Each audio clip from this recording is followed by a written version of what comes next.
Good morning. Today I am coming with your second chapter chapter 4 part 2 determinants. Okay, we have seen previously part 1 whatever properties are there in determinants and some examples. तो चलिए आज हम लोग कुछ और देखते हैं, कुछ और एग्जाम्पल. मैंने आप लोगों का एक एग्जाम्पल लिया है पेज नंबर 215 का एग्जाम्पल 1. इसमें क्या दिया हुआ है, एक मैट्रिक्स दिया हुआ है जो किसके इक्वल लाना है हम लोगों को, 4a² b² c². इसको हम लोगों को प्रूव करना है. Then how we can prove that. So क्या करेंगे, आप लोगों को देखिए LHS को आप देख रहे हैं तो आपको क्या लग रहा है कि LHS में a b c इस तरह से हैं हमारे, तो हमें इस साइड में क्या लाना है, a b c का टर्म्स फाइंड आउट करना है. ठीक है जी. तो आप लोग इस मैट्रिक्स में ऐसे ऑपरेशन परफॉर्म कीजिए कि आपके RHS में क्या आने चाहिए, A, B and C इस हिसाब से आने चाहिए.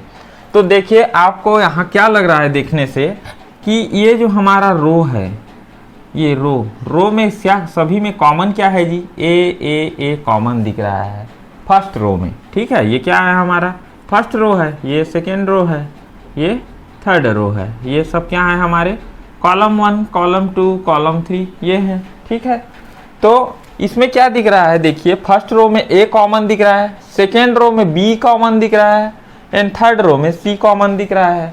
तो एक ABC तो हमारा निकल जाएगा. बट हमें क्या चाहिए, A² B² C² चाहिए.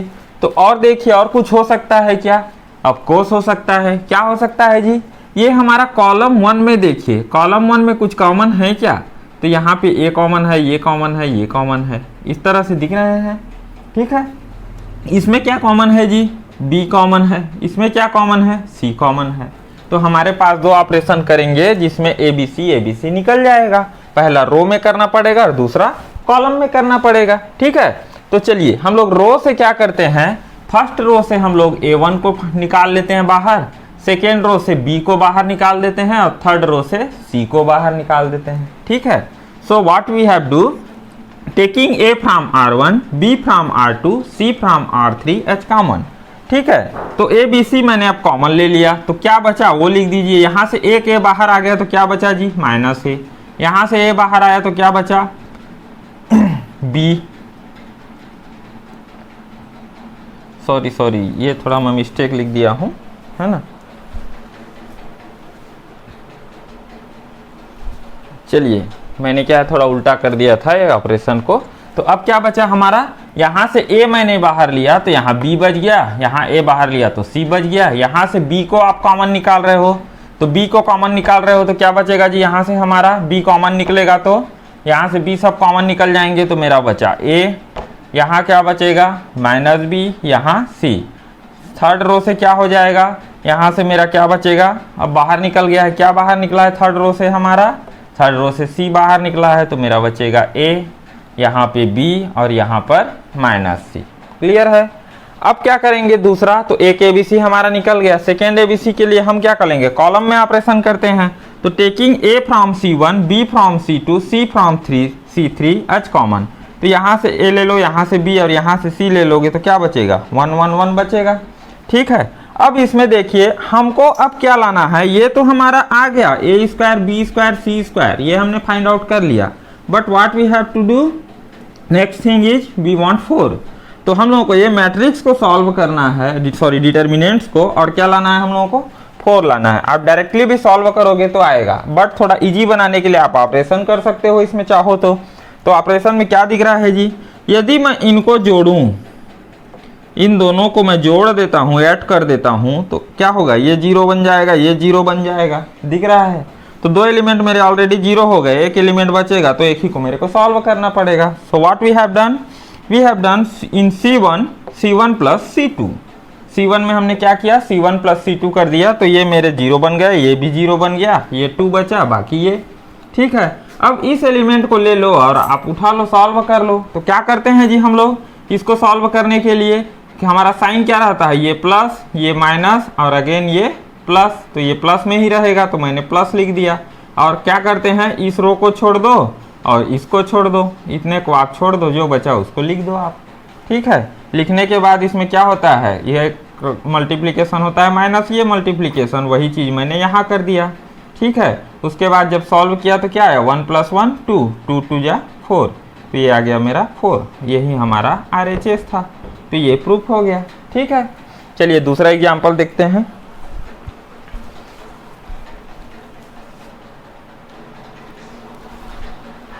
ओके, अब देखिए हमारा पेज नंबर 217 6 एग्जाम्पल क्या बोल रहा है।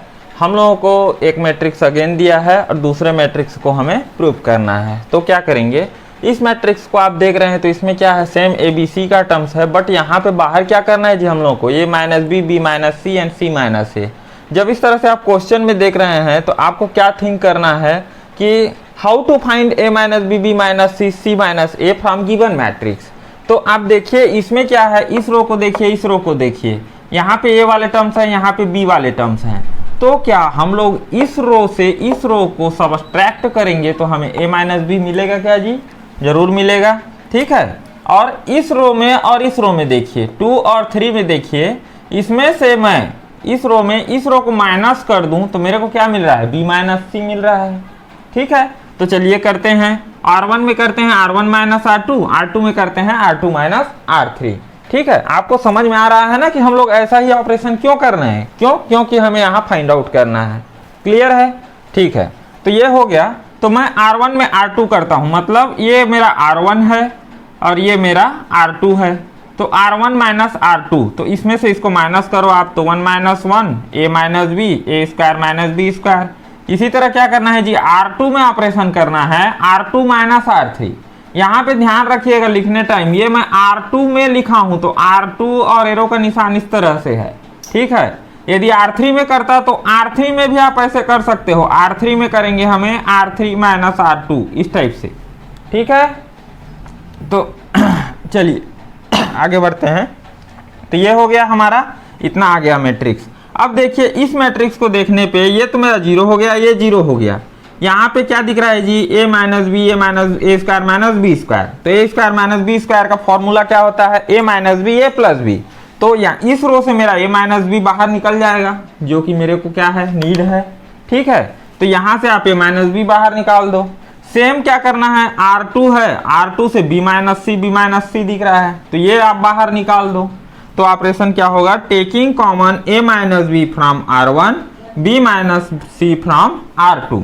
ये दोनों मैं बाहर निकाल दिया, तो जो बचेगा वो लिख दो आप। ये तो 0 0 1, अब यहाँ पे ये बाहर निकल गया है, तो क्या बचा जी, इसकी जगह 1, इसकी जगह 1, ये दोनों हो गया क्योंकि दोनों बाहर हैं। ठीक है, तो अब यहाँ क्या बचेगा, ये क्या हो गया, A - B, A + B, तो ये +B वाले टर्म्स बचेंगे, माइनस वाले तो बाहर निकल गए हैं। और C हमारा एज इट इज है, C को ऐसे ही लिख दो। अब ये दोनों टर्म्स 0 हैं, तो इन दोनों को हम लोगों को एक्सपांड करने की जरूरत नहीं, आप इसको लेकर एक्सपांड करो। इसका साइन क्या रहेगा, ये प्लस माइनस ये प्लस, तो प्लस में रहेगा, तो आप इसको छोड़ दो और इसको छोड़ दो, तो बचा क्या हमारा 1 1 A + B, B + C, तो उसको मैंने यहाँ लिख दिया। ठीक है, अब इसमें आप क्रॉस मल्टीप्लिकेशन कीजिए, इसको इसके साथ और इसको इसके साथ माइनस कर दीजिए। माइनस करके सॉल्व करेंगे तो क्या आ रहा है हमारा, B + C - A + B। तो यहाँ पे माइनस है तो ब्रैकेट हटेगा तो ये भी माइनस हो जाएगा, यहाँ से B गोज आउट हो जाएगा, तो क्या बचेगा हमारा C - B। This is nothing but what, your RHS।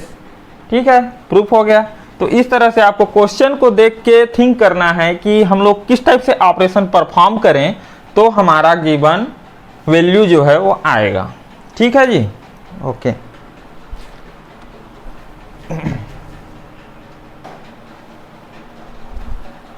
Okay, now we have see the application of determinants, whatever application determinant have. Now see one by one. Suppose we have to find the area of a triangle. If some triangle is there, then question say that find out the area of the given triangle. So what we have to do, suppose we have a triangle ABC. A is suppose x1 y1, coordinate of A is x1 y1, coordinate of B is x2 y2, or coordinate of C is x3 y3. You can say it as vertices. It is nothing but vertices, है ना। हम लोग क्या बोलते हैं, ये vertices हैं, तो vertices A का मैंने coordinate लिया है x1 y1, B का x2 y2 और C का x3 y3। इस तरह से जब मैंने लिया है तो आप लोगों को पता है कि उसका ट्रायंगल का एरिया क्या होता है जी। आप लोग इन जनरल निकालते हो, प्रीवियसली आप लोग पढ़े हो। तो क्या होता है, area of triangle is equal to half x1 y2 minus y3 plus x2 y3 minus y1 plus x3 y1 minus y2। ये हमारा फॉर्मूला होता है, ठीक है। ये क्या है, एरिया ऑफ ट्रायंगल निकालने का ये फॉर्मूला है हमारा, ठीक है। ये चीज़ आप जानते हो। तो अब क्या करना है, ये जो चीज़ हमें पता है उसको हम लोगों को किसके फॉर्म में निकालना है, in the form of determinants. तो डिटर्मिनेंट्स के फॉर्म में निकालने के लिए कैसे लिखेंगे, so representing in the form of determinant, so what we have to return 1/2 half, इसलिए हाफ है तो हाफ लिख दिया मैंने यहाँ पे। फिर जो डिटर्मिनेंट है उसके तो जो वर्टाइसेस हैं उसको लिख दो आप, x1 x2 x3 y1 y2 y3 1 1 1, ठीक है जी। तो या तो आप इसको जो वर्टाइसेस हैं उसको इन द फॉर्म ऑफ रो लिखो या इन द फॉर्म ऑफ कॉलम लिखो, दोनों आपका सही है, जैसा भी आप लिखोगे उसको, है ना। ये क्या है, मैंने रो के फॉर्म में लिखा है वर्टाइसेस को, और इसमें क्या लिखा है, कॉलम के फॉर्म में लिखा है। तो आप जिस फॉर्म में भी चाहो उस फॉर्म में लिख सकते हो। Next thing is what, here the one case is there, if 3 points are collinear then area of triangle is 0। यदि मैं बोल रहा हूँ कि ये तीनों पॉइंट हैं वो क्या है, कोलिनियर है, एक ही लाइन पे है, एक ही सीध में है, तो क्या होगा, एरिया ऑफ ट्रायंगल उसका 0 होगा, उसका कुछ एरिया ही नहीं होगा ना, ठीक है। तो उसके लिए क्या करेंगे, हाफ, जो भी आपका एरिया ऑफ ट्रायंगल है उसको 0 को इक्वल कर दो। तो ये क्या हुआ, हाफ, ये ट्रायंगल लिख दिया है 0, और ये क्या हो गया 1/2 भी उधर 0 है तो क्या हो जाएगा, 0 हो जाएगा, ठीक है। हम लोग एक एग्जाम्पल लेके देखते हैं। फर्स्ट एग्जाम्पल लेते हैं, उसमें एरिया फाइंड आउट करते हैं। नेक्स्ट एग्जाम्पल एक देखते हैं जिसमें क्या करेंगे, कोलिनियरिटी के बारे में देखेंगे, ठीक है जी।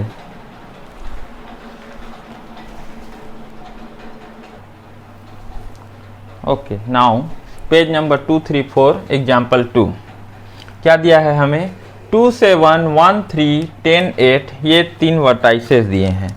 तो क्या है जी, हमारा एक ट्रायंगल है, ट्रायंगल के 3 वर्टाइसेस हमें दिए हैं, क्या क्या, 2 7 1 1 और 10 एंड 8, ये हमें दिया हुआ है। तो क्या बोल रहा है, find area of A triangle. तो एरिया ऑफ ए ट्रायंगल निकालना है। तो अभी हम लोगों ने क्या देखा है कि एरिया ऑफ ट्रायंगल निकालने के लिए जो वर्टाइसेस रहते हैं उसको या तो आप रो मैनर में लिखो या कॉलम मैनर में लिखो और एक डिटर्मिनेंट फॉर्म करो, ठीक है। तो सपोज इसको, ये हमारा क्या है, x1 y1 है, ये हमारा x2 y2 है, और ये हमारा x3 y3 है। तो हम लोग क्या करते हैं, हमारा ये होता है एरिया ऑफ ट्रायंगल निकालने का डिटर्मिनेंट फॉर्म। तो इसमें आप ये सब की वैल्यू फाइंड आउट कर लो, x1 x2 x3 y1 y2 y3, ठीक है जी। x1 की वैल्यू क्या है 2, y1 की वैल्यू क्या है 7। मेरा लिखने का तरीका आप लोग देखिएगा मैं कैसे लिख रहा हूँ, ताकि आप लोगों को मिस्टेक ना हो। यदि आप लोग ऐसे लिखते हो, suppose x1 is equal to, पहले लिखे x2 इज इक्वल टू, फिर लिखे, फिर y1 इक्वल टू लिखे, फिर y2 इक्वल टू लिखे, इस तरह से आप लिखोगे तो आपको may be some confusion are there. तो इसलिए मैंने क्या लिखा, आप इसको लिखने के बजाय देखो आप कैसे लिख रहा हूँ, मैं ऐसे लिख रहा हूँ, ठीक है। मैंने क्या किया, x1 x2 x3 लिख दिया, इधर y1 y2 y3 लिख दिया, ठीक है। इतना मैंने लिख लिया, क्योंकि क्या है, मेरा डिटर्मिनेंट कुछ इस फॉर्म में है, तो मैं यहाँ पे सीधे डायरेक्ट वैल्यू को पुट करूंगा, फिर उस हिसाब से डिटर्मिनेंट फाइंड आउट कर लूंगा, ठीक है। तो x1 y1 पहला वाला क्या है, वर्टाइसेस, सीधा लिख दो 2 7, दूसरा वाला वर्टाइसेस क्या है 1 1, तीसरा वाला वर्टाइसेस क्या है 10 और 8, ये हो गया। तो जब मैं ऐसे लिखा हूं तो क्या होगा, मेरा डिटर्मिनेंट भी इस फॉर्म में ही बनेगा, क्यों, x1 x2 x3 y1 y2 y3 है। तो ये x1 x2 x3 हो गया, ये y1 y2 y3 हो गया, सीधा सीधा ऐसे लिख दो और लास्ट को 1 1 कर दो, ठीक है जी। अब क्या करो, अब इसको सॉल्व करना है, आपको सॉल्व करना है तो क्या करो, सीधा एक्सपांड कर दिया, 2 को लिया, 2 को प्लस में रहता है तो इसको छोड़ दूंगा, इसको छोड़ दूंगा, बचेगा क्या मेरा, ये वाला बचा, तो मैंने इसको लिख लिया। उसके बाद -7 को लूंगा, यहाँ माइनस होगा, मैं बताया था ना, ये प्लस होता है, ये माइनस होता है, ये प्लस अल्टरनेट, ठीक है। तो ये माइनस होगा तो आप इसको छोड़ दो, इसको छोड़ दो, बचेगा क्या, ये और ये बच रहा है, इसको तो हमने छोड़ दिया है, ठीक है। तो आप इसको लिख दो। इसी तरह 1 को करोगे तो इसको छोड़ दो, इसको छोड़ दो, बचा क्या 1 10 1 8, 1 10 1 8। अब इसको मल्टीप्लाई कर दो तो 2 1 -8, ठीक है, -7 1 -10, ठीक है जी, +1 8 -10, 10 1 जा 10, 8 1 जा 8, ठीक है। अब इसको सॉल्व करेंगे तो ये कितना आ गया, 1 - 8 -7, 1 - 10 कितना आ गया, -9, और क्या है, और ये कितना आया, 8 - 10 -2, ठीक है। अब इसको आप सॉल्व कर दो, 7 2 जा 14, 7 9 जा 63, और ये -2, इसको आप सॉल्व करोगे तो कितना आया, 47/2। 47/2 हमारा क्या आ गया, एरिया आ गया। एरिया आपका ट्रायंगल। तो हम लोग जब भी ट्रायंगल का एरिया निकालते हैं तो हमारा यूनिट क्या रहता है, एरिया का क्या यूनिट होता है जी, स्क्वायर यूनिट। स्क्वायर यूनिट होता है, तो उसको आपको लिखना है क्योंकि आप एरिया निकाल रहे हो। यदि इसको नहीं लिखते हो आप लोग तो आपके एग्जाम में भी आपके मार्क्स कट जाएंगे, 1 मार्क्स कट जाएगा। यदि 4 नंबर का 3 नंबर का क्वेश्चन रहेगा तो इसमें मार्क कट सकता है। इसलिए always mention the whatever unit that is, है ना। एरिया है तो स्क्वायर लगेगा। जहाँ पर क्यूब लगाते हैं तो वहाँ पे क्या होता है कि हमारा वॉल्यूम वगैरह की बात आती है, तो उस टाइम पे हम लोग क्यूब लगाते हैं, ठीक है। अब एक एग्जाम्पल देखते हैं हम लोग किसका, कोलिनियरिटी का, ठीक है। कोलिनियरिटी का एक एग्जाम्पल देख लेते हैं। चलिए अब देख लेते हैं हम लोग एग्जाम्पल 3, पेज नंबर 234। तो इसमें क्या बोल रहा है जी, so that the points -6 9 0 -9 and -2 -3 are collinear. Collinear कब होते हैं, अभी हमने पढ़ा है कि कोलिनियर में क्या होता है जी, जो एरिया ऑफ ट्रायंगल होगा वो किसके इक्वल होगा, 0 के इक्वल होगा।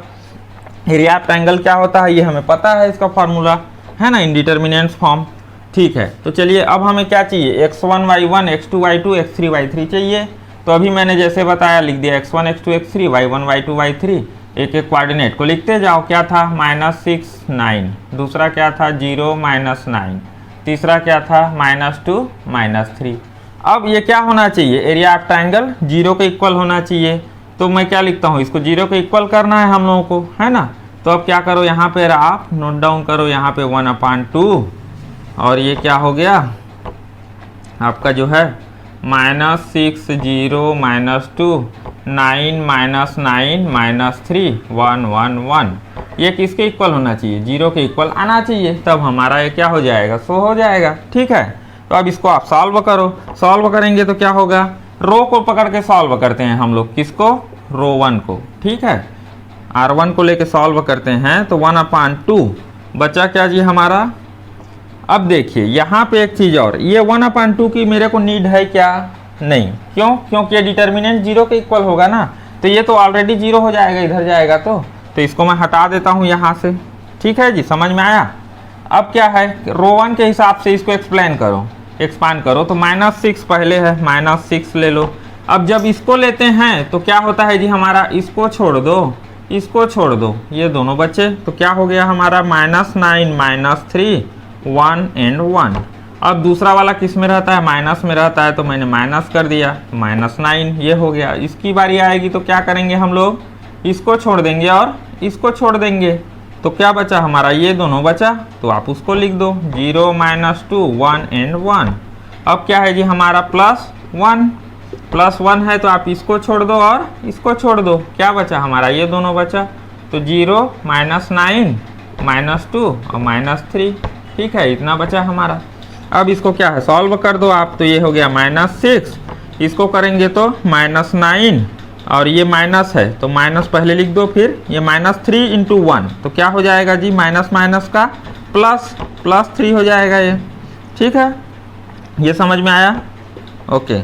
-9, अब यहाँ पर देखिए 0 का मल्टीप्लाई होगा तो ये तो 0 हो गया, 0 -1 × -2 +2 हो जाएगा ये, तो ये +2 हो गया, +1। अब यहाँ पे क्या है, -3 का 0 से मल्टीप्लिकेशन 0 हो गया, अब माइनस रहता है हमारा, और यहाँ पर क्या है, माइनस माइनस प्लस, तो 9 दूनी 18, 2 × 9 जा 18, 2 9 जा 18, ठीक है, तो ये -18 हो गया। अब क्या करो, इसको आप सॉल्व कर दो, तो ये कितना हो जाएगा जी, -9 + 3 तो -6, तो माइनस माइनस प्लस आ जाएगा, तो 6 × 6 36, अब यहाँ पे देखो 9 2 जा 18 माइनस है, यहाँ पे क्या है प्लस है, लेकिन इसके बाद क्या है माइनस है, प्लस माइनस का माइनस हो जाएगा, है ना। तो ये हो गया माइनस और 18 का 18, तो ये कितना आ गया हमारा 36 माइनस 36 इज इक्वल टू 0। तो ये हमारा 0 के इक्वल आ रहा है। तो हम लोग क्या बोल सकते हैं कि जो हमारा गिवन वर्टाइसेस है वो कोलिनियर है। ठीक है जी, कोलिनियर में से एक ही लाइन में है उसका, क्योंकि जो उसका एरिया है वो किसके इक्वल है जी, 0 के इक्वल है। Got it.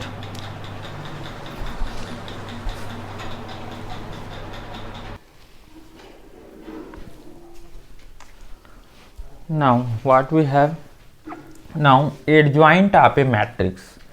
दिया हुआ मैट्रिक्स के एडजॉइंट कैसे निकालेंगे हम लोग, how to find the adjoint of a matrix. So adjoint of a matrix A, या तो आप पूरा पूरा लिखो एडजॉइंट ए, या इसी को और क्या लिखते हैं जी, ए डी जे ए, इस तरह से भी लिख सकते हो। Adjoint A is equal to क्या होता है, जो भी मैट्रिक्स दिया रहेगा उसका यहाँ पे मैंने लिखा है आई जे, मतलब जो उसके फैक्टर को फैक्टर रहते हैं वो, और उसका ट्रांसपोज। तो जिस तरह से ये मैट्रिक्स दिया था, ये 1 1 ये 1 2 ये 1 1 A2 1 A2 2 A2 n up to क्या है जी AN1 AN2 AAN। तो मैंने क्या किया है इसका, जब अब क्या करूंगा, AIJ का ट्रांसपोज मीन्स क्या हो जाएगा, वो AJI हो जाएगा। तो JI हो जाएगा तो क्या होगा, A1 1 A2 1, इस तरह से AN1। यहाँ पर जो था उसको मैंने कैसे लिख दिया, उसको मैंने इस फॉर्म में लिख दिया। ठीक है, रो को आपको पता ही है ट्रांसपोज कैसे निकालते हैं, वही मैंने यहाँ लिखा है। तो यहाँ पे मेन चीज क्या है, एक और determination of A adjoint of a matrix. को मैट्रिक्स दिया रहेगा तो हम उस मैट्रिक्स को कैसे डिटर्मिनेंट फॉर्म में लिखेंगे। तो replace each element by its cofactor पहले करना है, ठीक है। Then find the transpose of a matrix so obtained which will be the required adjoint of the given matrix. आप बोलोगे कि सर हम लोग तो मैट्रिक्स पढ़ चुके हैं, अभी क्यों फिर मैट्रिक्स देख रहे हैं। तो हम लोग डिटर्मिनेंट्स ही पढ़ रहे हैं, बट ये चीज़ क्या है, ये चीज़ आप पहले से नहीं पता रहेगा तो आप लोग जो मैट्रिक्स आपको मिलेगा उसको सॉल्व कैसे करोगे। इसलिए मैट्रिक्स पहले दिया पढ़ाया गया है आप लोगों को, ताकि मैट्रिक्स के बारे में आइडिया रहे। अब यहाँ पर एडजॉइंट निकालने का कैसे रहता है उसका ये है, ठीक है जी।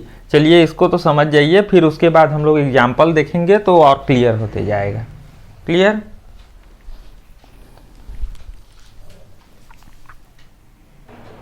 इस एग्जाम्पल में क्या दिया है कि एग्जाम्पल 1 to 47 का, if A is equal to given matrix है 1 2 3 4 then find the value of adjoint A। मैं आपको इस एग्जाम्पल को लेकर ये बताना चाह रहा हूँ कि हम लोग एडजॉइंट कैसे निकालेंगे, ठीक है जी। तो हमारा एडजॉइंट इज इक्वल टू क्या होता है जी, A11 A12 A21 और A22, इस तरह से होता है। तो हमारा एडजॉइंट निकल जाता है। तो हमें क्या चाहिए, इनकी वैल्यू चाहिए, ये 1 1 ये 2 1 ये 1 2 और ये 2 2 की। तो आपको कुछ नहीं करना है, जैसे आप सॉल्व करते हो ना डिटर्मिनेंट, कुछ इस तरह से करना है। तो ये 1 1 हमारा मतलब कौन सा हुआ, ये हमारा एलिमेंट हुआ, ठीक है। तो ये एलिमेंट के लिए क्या करते हैं जी, इसको छोड़ दो इसको छोड़ दो, तो किसको लेंगे हम लोग, 4 को लेंगे। रही बात प्लस माइनस की, तो आपको या तो आप पहले जो बताया हूँ उसको याद रखो, ध्यान रखो। पहले मैंने क्या बताया था, 2 क्रॉस 2 का होगा तो किस तरह से होगा जी, प्लस माइनस माइनस प्लस, इस तरह से होगा, ठीक है। तो आप उसको याद रखो, या फिर उसको याद नहीं रखते हो, नहीं जानते हो, कंफ्यूजन होता है, तो आप ऐसे करके भी निकाल सकते हो। क्या होगा, -1 और यहाँ पे क्या था 1 1 एलिमेंट है तो 1 + 1, ठीक है, ये कर दो। और यहाँ इस एलिमेंट को ले रहे हैं तो इसको छोड़ दिए तो बचा क्या 4, तो 4 को यहाँ लिख दो। तो क्या आ गया हमारा 1 + 1 2। तो कोई इवन का स्क्वायर होता है तो माइनस का भी प्लस होता है, इसलिए क्या होगा 4 ही होगा। इसी तरह ये 1 2 लो, 1 2 मीन्स कौन सा एलिमेंट जी, ये एलिमेंट।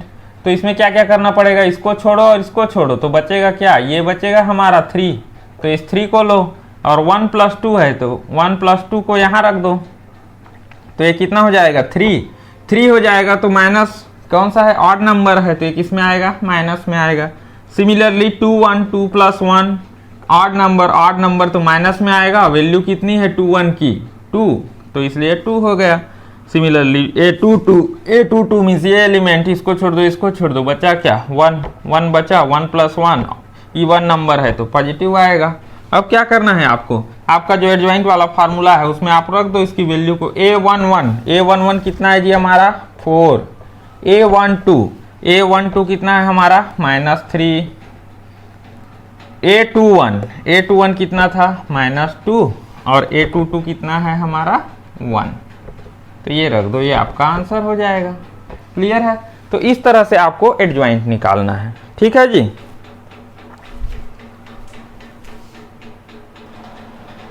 ओके, नेक्स्ट क्या है हमारा types of matrix. Which type of matrix we have? First one is regular matrix. Regular matrix किसको बोलेंगे?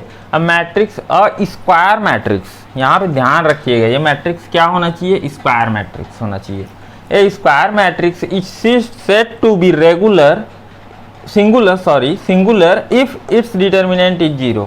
कोई मतलब मैट्रिक्स दिया है हम लोगों का और यदि उसका डिटर्मिनेंट्स 0 आ जाता है तब हम उसको क्या बोलेंगे? Singular matrix.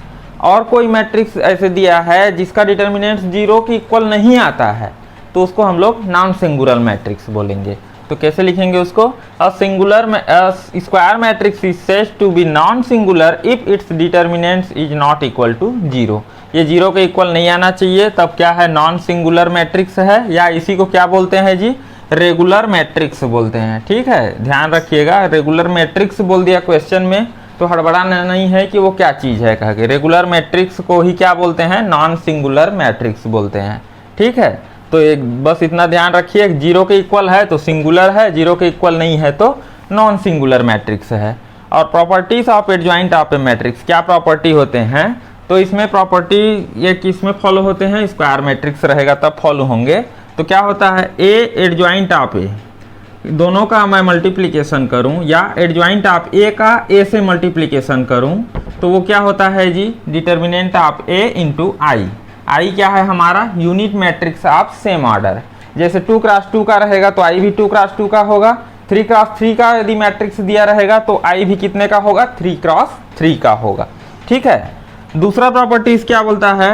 एडजॉइंट ऑफ ए का ट्रांसपोज, ए का ट्रांसपोज मैं निकालूं तो वो किसके इक्वल होगा? एडजॉइंट निकालूंगा उस मैट्रिक्स का, दिए हुए मैट्रिक्स का, और उसका ट्रांसपोज निकालूंगा। समझ रहे हैं बात को? पहले क्या करना है, कोई मैट्रिक्स है उसका आप ट्रांसपोज निकालो, ट्रांसपोज का फिर एडजॉइंट कर रहे हैं यहाँ पर हम लोग। ठीक है, तो ये किसके इक्वल हो रहा है जी? एडजॉइंट पहले निकाल रहे हैं कोई मैट्रिक्स का, तो जो वैल्यू आ रही है उसका अगेन ट्रांसपोज कर रहे हैं तो वो इसके इक्वल होती है। ये होती है हमारी दूसरी प्रॉपर्टी। तीसरी प्रॉपर्टी क्या होती है? The adjoint of symmetrical and diagonal matrix will be same. कोई मैट्रिक्स दिया हुआ मैट्रिक्स हमारा या तो सिमेट्रिकल है या डायगोनल है, कुछ भी रहेगा, है ना? सिंगुलर रहे फिर भी होगा, डायगोनल रहे फिर भी होगा। क्या होगा? सिंगुलर मैट्रिक्स, सिमेट्रिकल मैट्रिक्स है तो जो हमारा फाइंड आउट करेंगे एडजॉइंट वो भी सिमेट्रिकल होगा। यदि कोई दिया हुआ मैट्रिक्स डायगोनल मैट्रिक्स है और उसका फाइंड आउट करते हैं एडजॉइंट, तो एडजॉइंट भी हमारा डायगोनल मैट्रिक्स ही होगा। ठीक है, फोर्थ क्या है? Adjoint of A dot B. कोई दो मैट्रिक्स का आप मल्टीप्लाई करो और उसका एडजॉइंट निकालो तो वो किसके इक्वल होगा जी? एडजॉइंट ऑफ बी को पहले निकालो, एडजॉइंट ऑफ ए को फिर निकालो और दोनों का मल्टीप्लिकेशन करो तो वो इसके इक्वल होगा। ठीक है, तो ये कुछ प्रॉपर्टीज हैं जो आपको क्वेश्चन में बनाओगे तो काम आएंगे। तो इतने तक, इससे आपका 4.8 तक का एक्सरसाइज कंप्लीट हो जाएगा, बन जाएगा। तो आप इतने तक को बनाओ इस वीडियो में। हम लोग जब नेक्स्ट वीडियो बनाएंगे तो उसके आगे का मैं बनाऊंगा पार्ट 3। ठीक है, पार्ट 3 बनाऊंगा, फिर उसके बाद डिटर्मिनेंट्स हमारा चैप्टर कंप्लीट हो जाएगा। ठीक है, so today we stop the process till now. ठीक है, यहाँ तक करो और यहाँ तक को आप लोग बनाओ सारे एक्सरसाइज। कुछ प्रॉब्लम आती है देन मेरे से पूछो।